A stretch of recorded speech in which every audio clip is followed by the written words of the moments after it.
जो चीज आसमानों में है और जो चीज जमीन में है सब अल्लाह की तस्बीह करती है। जो बादशाह हकीकी है, पाक है, जबरदस्त है, हिकमत वाला है। वही तो है जिसने अनपढ़ों में उन्हीं में से एक पैगंबर भेजे जो उनके सामने उसकी आयतें पढ़ते और उनको पाक करते और उन्हें किताब व हिकमत की तालीम देते हैं। और इससे पहले तो ये लोग खुली गुमराही में थे, और उनमें से और लोगों की तरफ भी इनको भेजा है जो अभी इन मुसलमानों से नहीं मिले, और वो गालिब है, हिकमत वाला है।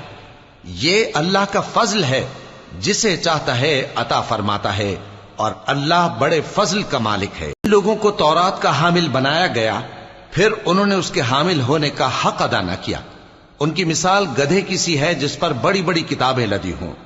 जो लोग अल्लाह की आयतों की तकजीब करते हैं उनकी मिसाल बुरी है, और अल्लाह जालिम लोगों को हिदायत नहीं देता।